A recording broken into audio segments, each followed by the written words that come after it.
Stendhal, 1783-1842. Le roman est un miroir que l'on promène le long d'un chemin. Biographie. Henri Beyle, dit Stendhal, est né à Grenoble en 1783.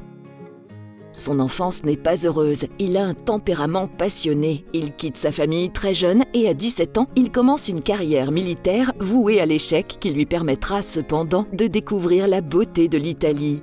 De retour à Paris, il publie en 1822 De l'amour et en 1830 le roman Le Rouge et le Noir qui lui apporte la gloire.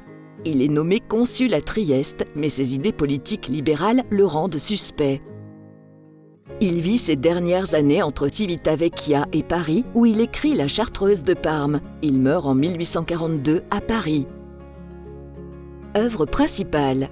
De l'amour, 1822, Le Rouge et le Noir, 1830, La Chartreuse de Parme, 1839, Chronique italienne, 1855. La pensée et le style. L'œuvre de Stendhal est en grande partie autobiographique. Cependant, écrivant à la troisième personne, il adopte le masque de ses héros toujours à la recherche du bonheur et du succès.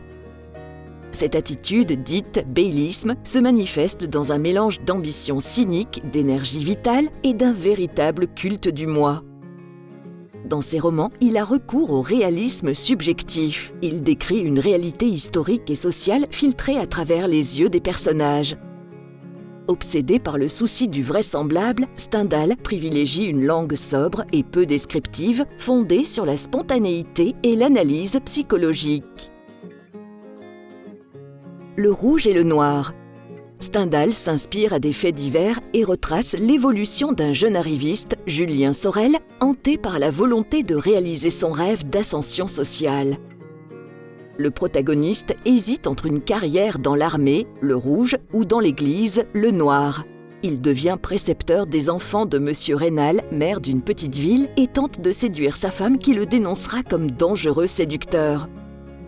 Grand roman d'analyse psychologique, Le Rouge et le Noir n'oublie pas la dimension socioculturelle. À travers cette chronique de 1830, c'est le sous-titre, Stendhal peint la société française de la Restauration.